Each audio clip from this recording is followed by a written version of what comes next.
जो जिंदा है वो एक दिन खत्म होगा। ये प्रकृति का नियम है, इसमें कोई अपवाद नहीं। लेकिन जो मरकर भी जिंदा रहे वही असली शक्ति बन जाता है, वही सबसे प्रभावशाली और कभी कभी सबसे खतरनाक भी हो जाता है। मैं तुमसे कहता हूं, जिंदा बी.आर. अंबेडकर से ज्यादा शक्तिशाली मरा हुआ अंबेडकर है। जिंदा अंबेडकर एक व्यक्ति था, एक शरीर था, एक आवाज था जिससे लोग असहमत हो सकते थे, जिसका विरोध किया जा सकता था, जिससे अनदेखा भी किया जा सकता था। लेकिन मृत्यु के बाद कुछ बदल गया। अब अंबेडकर सिर्फ व्यक्ति नहीं रहा, अब वो विचार बन गया है।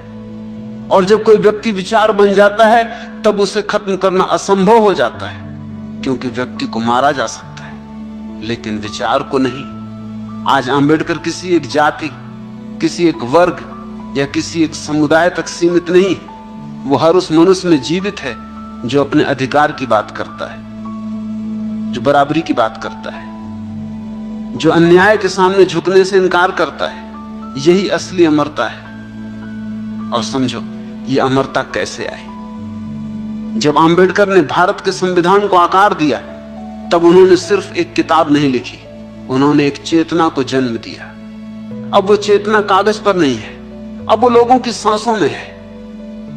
अगर अंबेडकर केवल एक जीवित व्यक्ति रहते तो समय के साथ उनकी आवाज कमजोर पड़ सकती थी, इतिहास में दब सकती थी। लेकिन जब वही आवाज संविधान बन गई तो वो व्यवस्था बन गई।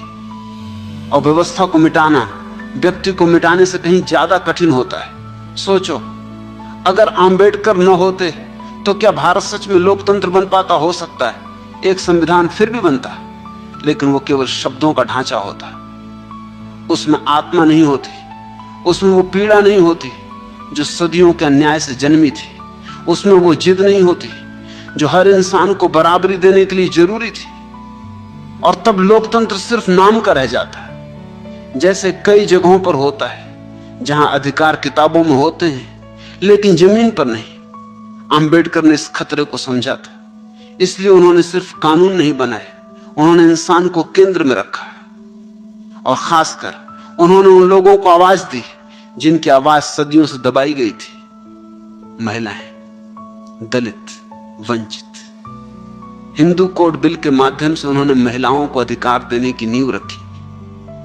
संपत्ति का अधिकार, विवाह में समानता, तलाक का अधिकार। ये केवल कानून नहीं थे, ये समाज की जंजीरों को तोड़ने की शुरुआत थी। जब कोई व्यक्ति सत्य को छू लेता है तो वो खुद से बड़ा हो जाता है। अंबेडकर भी वहीं पहुंचे। उन्होंने सिर्फ अपने लिए नहीं जिया, उन्होंने उस चेतना को जन्म दिया जो आने वाली पीढ़ियों में जीवित रहेगी।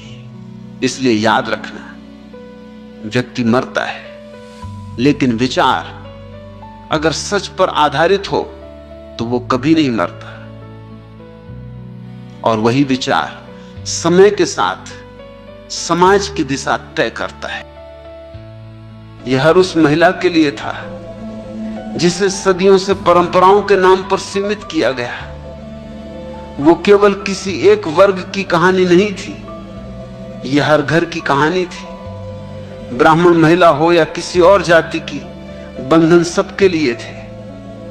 नाम अलग थे लेकिन कैद एक ही थी। परंपरा के नाम पर स्वतंत्रता को दबा दिया जाता था, सम्मान के नाम पर आवाज छीन ली जाती थी। और तब अंबेडकर ने सिर्फ कानून नहीं लिखा, उन्होंने एक बुनियादी सवाल खड़ा किया, क्या किसी इंसान की गरिमा पर समझौता किया जा सकता है? उनका उत्तर साफ था, नहीं, कभी नहीं। उन्होंने समाज को यह सिखाया कि अधिकार किसी एक वर्ग की संपत्ति नहीं होते। अधिकार अधिकार है और हर इंसान का जन्मसिद्ध हक है। इसीलिए मैं फिर कहता हूं, मरा हुआ अंबेडकर ज्यादा शक्तिशाली है, क्योंकि अब वो एक व्यक्ति नहीं है, अब वो हर उस कानून में है जो तुम्हें सुरक्षा देता है, हर उस अधिकार में है जो तुम्हें बोलने की ताकत देता है, और हर उस इंसान में है जो अन्याय के खिलाफ खड़ा होता है। अब अंबेडकर को रोका नहीं जा सकता। अब वो किसी किताब के पन्नों में कैद नहीं है। अब वो लोगों की चेतना में बह रहा है। और यही सबसे बड़ी ताकत है। जब कोई व्यक्ति सत्य को छू लेता है तो वो नाम नहीं रहता, वो ऊर्जा बन जाता है। आंबेडकर अब वही ऊर्जा है। अब वो इतिहास नहीं है, अब वो एक निरंतर संघर्ष है, एक ऐसी मसाल जो बुझती नहीं।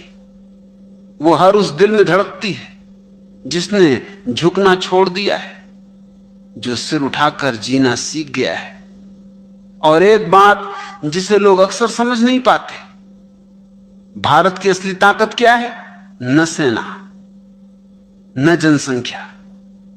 भारत की असली ताकत है उसका संविधान। यह सिर्फ कानूनों का संग्रह नहीं है, यह एक जीवित चेतना है। यह तुम्हें बराबरी देता है, यह तुम्हें स्वतंत्रता देता है, यह तुम्हें न्याय का भरोसा देता है।